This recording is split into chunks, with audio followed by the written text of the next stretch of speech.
आपके सामने सामाजिक विज्ञान से मैं इम्पोर्टेंट क्वेश्चन लेकर आया हूँ। सबसे पहला क्वेश्चन है, आर्थिक संकट से आप क्या समझते हैं। सबसे पहला क्वेश्चन क्या, आर्थिक संकट से आप क्या समझते हैं। तो किसी भी उसका उत्तर होगा, किसी भी देश के अर्थव्यवस्था की ऐसी स्थिति जिसके अंतर्गत कृषि, उद्योग और व्यापार का विकास अवरुद्ध हो जाए। यानी वह देश का वह अर्थव्यवस्था की ऐसी स्थिति आ जाए जहाँ देश में कृषि से लेकर उद्योग और साथ ही साथ व्यापार भी क्या हो, प्रभावित हो। लाखों लोग बेरोजगार हो जाए, लाखों लोग क्या हो जाए, बेरोजगार हो जाए। जब कंपनी बंद होगी, कृषि होना बंद हो, तो लाखों लोग क्या होंगे, बेरोजगार हो जाएंगे और बैंक एवं कंपनियों का दिवाला निकल जाएगा। और बैंक और कंपनी ऐसा होगा कि नीलामी पे आ जाएगी, क्योंकि बैंक और कंपनी कर्ज लेके चलती है। साथ ही साथ वस्तु और मुद्रा की बाजार में कोई कीमत नहीं रहेगी और इसी वजह से क्या होगा, वस्तु और मुद्रा की कोई भी बाजार में रेट नहीं लगेगा।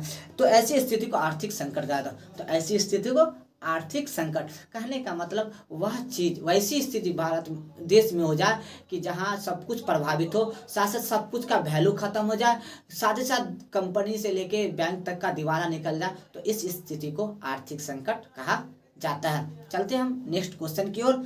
विश्व बाजार किसे कहते हैं, विश्व बाजार किसे कहते हैं, तो इसके बारे में मैं आपको बताने जा रहा हूँ। विश्व के किसी नगर में स्थित ऐसी बाजार को हम विश्व बाजार कहेंगे जहाँ विश्व के सभी देशों की वस्तुएं आम लोगों के खरीदने के लिए उपलब्ध हो। यानी वह जगह जहाँ विश्व की हर एक वस्तु वहाँ मौजूद हो और आपको आसानी से मिल जाए, आम आदमी को आसानी से मिल जाए। तो जैसे भारत की आर्थिक राजधानी मुंबई, तो भारत की आर्थिक राजधानी क्या, मुंबई। यानी वह जगह जहां विश्व के हर एक वस्तु सुई से लेकर धागा तक आपको उस बाजार में मिल जाए, तो उसे हम क्या बोलते हैं, विश्व बाजार कैसे कहते हैं, जो कि भारत का क्या आर्थिक, वह है मुंबई। आगे है नेक्स्ट क्वेश्चन, औद्योगिक क्रांति क्या है।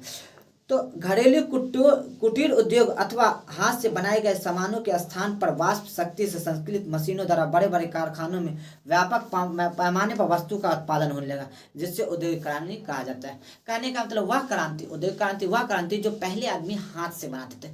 कोई भी प्रोडक्ट क्या होता है, हाथ से बनाते हैं, लेकिन अब के ज़माना में उसी को किसके द्वारा बनाया जाता है, मशीन की तरह, जहाँ कम समय में ज़्यादा सामान प्रोडक्ट बन पाता है। तो इसी को बोलते हैं औद्योगिक क्रांति, जो हाथ से बनाए सामान को कुछ ही मिनटों में कंपनियां मशीन के द्वारा बनाने लगी, और वो इसी क्रांति को क्या बोलते हैं, औद्योगिक क्रांति, जिसमें कम समय में ज़्यादा प्रोडक्ट बनने लगा।